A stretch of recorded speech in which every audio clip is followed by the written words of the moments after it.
Bonjour, j'ai passé au crible un certain nombre de romans de la rentrée et je pense avoir trouvé la pépite. Il s'agit d'Anomalie d'Hervé Letellier. Alors on présente rapidement son auteur. Hervé Letellier, c'est un membre de l'Oulipo, ouvroir de littérature potentielle. C'est un mouvement qui, comme vous le savez, a été créé par les surréalistes. Et aujourd'hui, Hervé Letellier en est un membre actif. D'ailleurs, il participe aussi à une émission, vous l'avez peut-être entendu, sur Des papous dans la tête, sur France Culture. C'est une émission où un certain nombre d'auteurs et de gens qui aiment bien la littérature s'amusent à faire des jeux littéraires. Alors ça, c'est pour Hervé Letellier.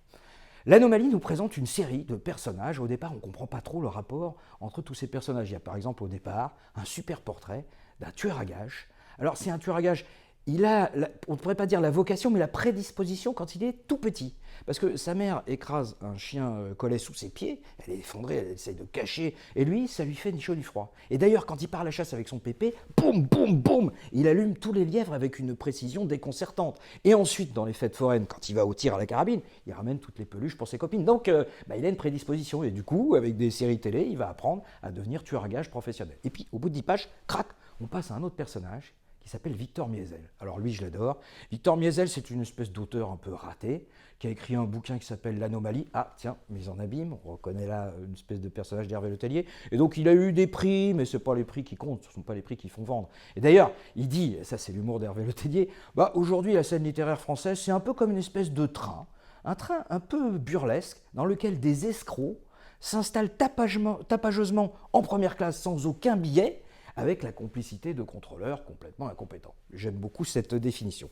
Et donc cet auteur Victor Miesel, il va tout simplement se suicider et connaître un succès posthume avec un bouquin qui s'appelle L'Anomalie. Et puis 10 pages après, crac, on va passer au portrait d'une jeune fille qui a perdu sa grenouille, on ne comprend pas trop, puis après ça va être une avocate qui est spécialisée dans les class action, puis après ça va être un type qui est en cancer terminal, et puis après on se dit mais où est-ce qu'on va avec cette galerie de personnages? En fait, il est en train de construire son puzzle patiemment parce que le point commun entre tous ces gens, qui d'ailleurs parfois viennent se faire chercher à leur domicile, c'est comme ça que se termine le chapitre, par des agents, soit du FBI, soit du gouvernement français, enfin bon, eh bien ils ont vécu un vol tragique, le vol Air France 006 du 21 mars 2021 Paris-New York.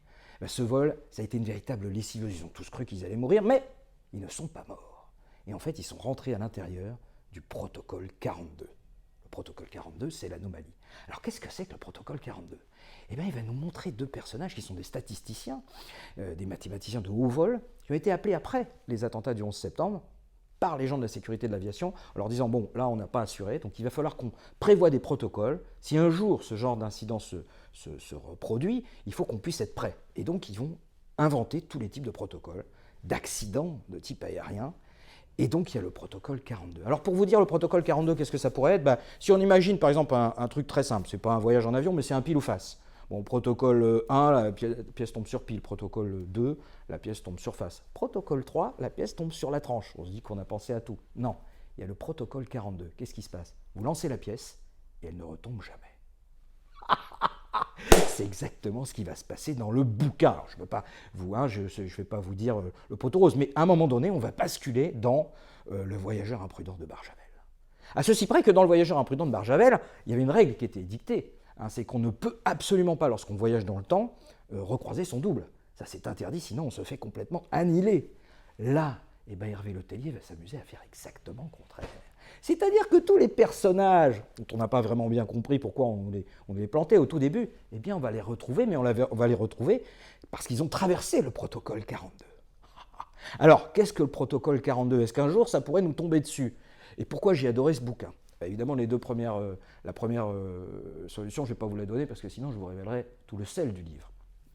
La deuxième, j'espère que ça ne va pas se passer parce que ça mettrait quand même un sacré bazar.